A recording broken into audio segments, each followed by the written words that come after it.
नमस्कार, सुप्रभात, प्रिय विद्यार्थियों। हम लोगों ने काव्य शास्त्र के अंतर्गत काव्य सौंदर्य की विवेचना की, जिसके अंतर्गत हम लोगों ने वस्तुगत सौंदर्य और शिल्पगत सौंदर्य इन चीजों का अध्ययन किया।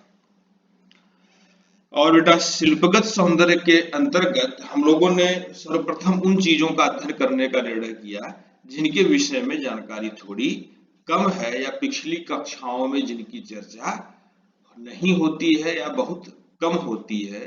इस क्रम में बेटा हम लोगों ने सबसे पहले शब्द शक्ति के विषय में पढ़ा और अब आज हम लोग गुण के विषय में पढ़ेंगे। बेटा, गुण करें जिस प्रकार मनुष्यों में सरलता, उदारता, आक्रामकता आदि गुण उनके चरित्र को आकर्षक बनाते हैं। कह बेटा, जिस प्रकार से मनुष्य के चरित्र में आकर्षण उत्पन्न करने के लिए उसके जो कुछ गुण होते हैं, जैसे व्यक्ति सरल हो, उदार हो या आक्रामक हो, तो हम उसके चरित्र की तरफ आकर्षित होते हैं उसके इन्हीं गुणों के कारण। वैसे ही निर्मलता,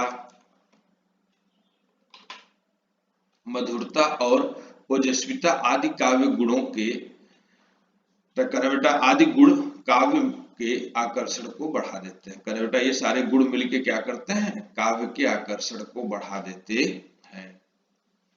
काव्य की आत्मा रस को मानते हैं और उन्हीं रसों के परिपाक से गुण उत्पन्न होता है। करें बेटा, उन्हीं रसों के पक जाने से, उन्हीं रसों के जब मेच्योर हो जाते हैं, ये रस अपनी पूर्ण अवस्था में दिखने लगते हैं, तो उसी को हम क्या कहते हैं? गुण कहते हैं। अतः गुण को काव्य का धर्म कहते हैं। बेटा, बड़ी आसान सी चीज अगर समझना चाहेंगे, सारे बच्चे लगभग गांव से हैं और गुड़ को सब लोग जानते हैं। बेटा, जो गांव में बनता है, गुड़ कैसे बनता है? रस को पकाया जाता है तो गुड़ बनता है। करें ठीक इसी प्रकार से कविता में भी जो गुड़ है वो कैसे बनता है?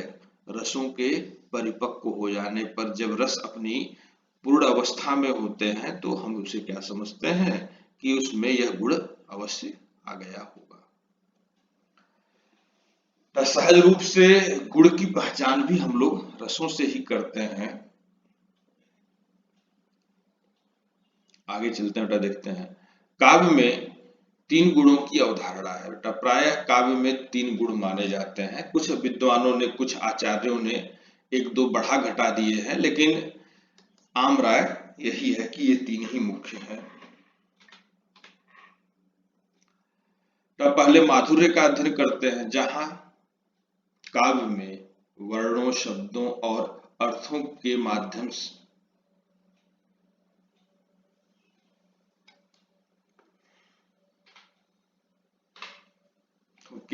से मधुरता का आभास होता है, वहां माधुर्य काव्य गुण पाया जाता है। कह बेटा, जहां कविता में ऐसे वर्णों का, ऐसे शब्दों का और ऐसे उन शब्दों के अर्थ हों जिससे हमें क्या होता हो? मधुरता का आभास होता हो, तो वहां पर क्या होता है? माधुर्य काव्य गुण पाया जाता है। ये माधुर्य काव्य गुण बेटा जहां जहां पाया जाता है उनको भी समझ लेते हैं। श्रृंगार रस, श्रृंगार आप ऐसे भी लिख सकते हैं, ठीक है। करुण, करुण रस। हास्य, हास्य रस। और वत्सल, वत्सल रस की कविताओं में क्या होता है? माधुर्य काव्य गुण पाया जाता है। अब बेटा एक उदाहरण से समझते हैं। सूरदास जी का उदाहरण है। गोपिकाएं कह रही हैं, निस दिन बरसत नयन हमारे, सदा रहत वर्षा ऋतु हम पर, जपते श्याम सिधारे। तो इस कविता में क्या है? माधुर्य काव्य गुण है। यह बेटा श्रृंगार रस की कविता है, वियोग श्रृंगार की कविता है। और गोपिकाएं कह रही हैं कि दिन रात हम रोते रहते हैं, हमारी आंखें बरसती रहती हैं, जब से श्याम, जब से कृष्ण यहाँ से गए हैं। आगे बेटा ओज करें, जहां काव्य में वर्णों, शब्दों और अर्थ के द्वारा ओजस्विता का आभास होता है। बेटा ऐसे शब्द हो, ऐसे वर्ण हो, ऐसा उन शब्दों का अर्थ हो जिससे ओजस्विता का, जोश का आभास होता हो, वहां पर बेटा क्या होता है? ओज गुण होता है। वीर, रौद्र, विभत्स, अद्भुत रस की कविताओं में ओज काव्य गुण पाया जाता है। कह रहे बेटा वीर रस की कविता हो, रौद्र रस की कविता हो, अद्भुत रस की कविता हो, विभत्स रस की कविता हो, तो उसमें ओज काव्य गुण पाया जाता है। बेटा यहाँ पर उदाहरण है, सज चतुरंग सैन अंग अंग में उमंग धारी, सरजा शिवाजी जंग जीतन चलत है। बेटा कविता महाकवि भूषण की है। भूषण ओज रस के तो सबसे बड़े कवि हैं ही, और बेटा उनकी कविता जिसमें वो कह रहे हैं कि शिवाजी की सेना एकदम सज धज के तैयार है, युद्ध जीतने के लिए चल पड़ी है।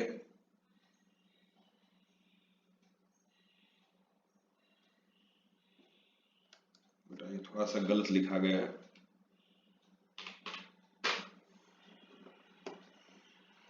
और अब चलते हैं प्रसाद काव्य गुण की तरफ। प्रसाद काव्य गुण में देखते हैं, जहां काव्य में सहज भाव मन में सरलता से उत्पन्न हो जाए, यानी बेटा जहां काव्य में जो भाव कहा जा रहा हो, जो बात कही जा रही है, वो बात बड़ी सरलता से हमारे मन में भी उत्पन्न हो जाए, वहां प्रसाद काव्य गुण होता है। वहां पर प्रसाद काव्य गुण पाया जाता है। कर प्रसाद गुण प्रायः शांत और करुण रसों में पाया जाता है। बेटा प्रायः ऐसे रसों में पाया जाता है जो बड़े शांत टाइप के होते हैं, जैसे शांत रस हो गया, करुण रस की ऐसी कविता जिसमें बेटा करुणा की अभिव्यक्ति बड़ी आसानी से की गई है, तो वह करुण रस की कविता। इसी के साथ बेटा भक्ति रस आदि में भी यह प्रसाद काव्य गुण पाया जाता है। उदाहरण देख लेते हैं बेटा, तुलसीदास जी से लिया गया है। साधारण सा वर्णन है कि भगवान राम वन गए हुए हैं और उन्हें मनाने भरत जी पीछे पीछे जा रहे हैं, और उनको देखकर लोग क्या क्या चर्चाएं कर रहे हैं, स्त्रियां क्या क्या कह रही। भायप भगति भरत आचरणु, कहत सुनत सब दूषण हरनु। करे कि भायप भगति से, भातृभाव से जो भक्ति करने वाले भरत हैं, उनका जो आचरण है उसको कहने और सुनने से ही हमारे अंदर के सारे दुख यानी तकलीफें और दूषण बुराइयां समाप्त हो जाती हैं। जो कछु कहब थोर सखी सोई, करें कि जो कुछ भी कहेंगे हे सखी वह कम होगा, राम बंधु अस काहे न होई। जो राम का भाई है वह ऐसा क्यों नहीं होगा। तो इस प्रकार से हम लोगों ने काव्य गुणों को देखा, इनकी चर्चा की हम लोगों ने।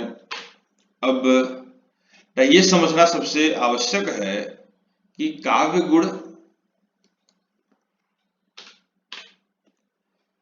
जो है बेटा वो रस पर निर्भर करता है। पहले भी बताया गया ना कि जिस प्रकार से गांव में बेटा आप लोग को एक आसान उक्ति से समझा रहे हैं कि गांव में जिस प्रकार से गुड़ बनता है रस को पका के, वैसे ही कविता में भी रस अगर परिपक्व अवस्था में है तो वह क्या करेगा, गुण उत्पन्न करता है। अब बेटा वर्णों शब्दों आदि के चयन का इसमें बड़ा महत्व होता है। अन्यथा बेटा कई बार ऐसा होता है कि कविता जो हो वो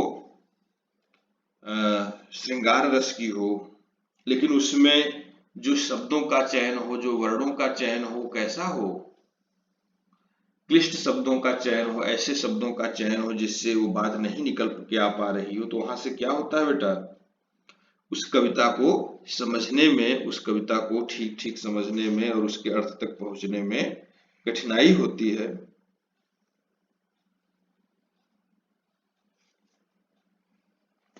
तो इस प्रकार से बेटा हम लोगों ने काव्य गुण का अध्ययन किया।